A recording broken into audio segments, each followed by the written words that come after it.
Halina't samahan nyo kaming pasyalin ang isa sa nagtitrending na kapihan na may napakagandang view at masarap na pagkain dito sa mga Tarem Pangasinan.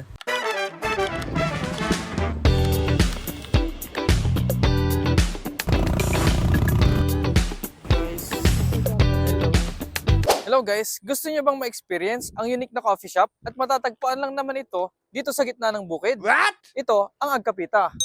Guys, mas visit to. Napakaganda ng place at tingnan niyo naman yung view. Grabe, napakaganda talaga. Kung gusto niyo mag-relax, pagod na sa trabaho at nature trip lang na may masarap na pagkain, ay dito niyo na mararanasan sa Agkapita. So hello guys, bago nga pala tayo makapunta sa coffee shop, idadaan muna tayo dito sa napakahabang bamboo bridge na ginawa nila. So nasa gitna ng bukid yung coffee shop. Napakaganda ng tanawin dito.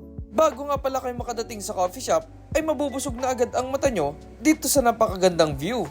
So tara guys, tignan na natin ang mga menu nila. Pagpasok mo nga dito, ay talagang napaka-cozy ang place. Eto nga pala, ang mga food and drinks choices nila. Bali, post nyo na lang pala guys kung gusto nyo makita yung mga details ng menu nila. Napakadaming drinks choices talaga. At mukhang masasarap guys. Marami ding pagpipilian sa foods. May pizza, salad, pasta, at mga Filipino foods tulad ng silog meals, sisig, pigar-pigar, lechon kawali, pinapaitan, at iba pa. Pwede din pala kayong mamili dito kung saan gusto nyong pumesto. Pwede dito sa loob kung gusto nyong may aircon, pwede sa labas kung gusto nyo ng fresh air, at pwede din sa rooftop kung gusto nyo talaga ng magandang view. Nakaka-relax talaga dito guys. At napakasulit din ang mga pagkain nila. Kaya eto na, ang hinihintay nyong sign para gumala. Intayon, Agkapita.